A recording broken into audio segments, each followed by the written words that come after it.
How do GOs gain access to conflict zones for humanitarian aid?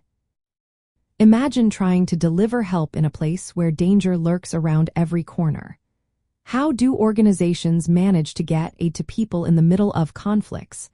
It all starts with understanding the rules that govern war and the roles of different actors involved. Non-governmental organizations, or GOs, relying heavily on international humanitarian law to gain access. This law, including the Geneva Conventions and the laws of armed conflict, sets clear rules that parties involved in a conflict must follow. These rules say that civilians should receive aid without discrimination and that humanitarian workers should be protected.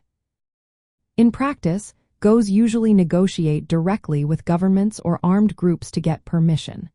Sometimes these negotiations happen quietly behind the scenes, and other times they are part of formal peace talks or agreements.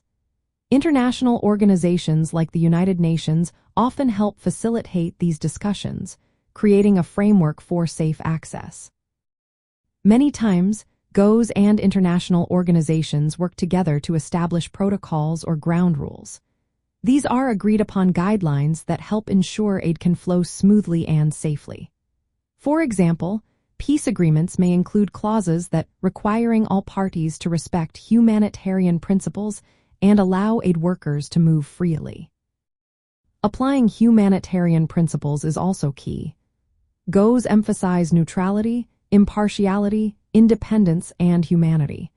By sticking to these principles, they show they are there to help everyone, not to take sides. This builds trust with all parties and makes it easier to negotiate access. When security risks are high or access is blocked, GOs adapt by using remote methods like satellite monitoring or working through local partners who know the environment better. They also conduct conflict-sensitive analysis to understand the risks and plan safe routes and operations. In summary, GOs gain access to conflict zones by relying on legal rules that protect humanitarian work, engaging in negotiations with all relevant parties, maintaining neutrality and impartiality, setting clear operational agreements, and using security strategies. These steps help ensure aid reaches those in need while respecting the protections established by international humanitarian law.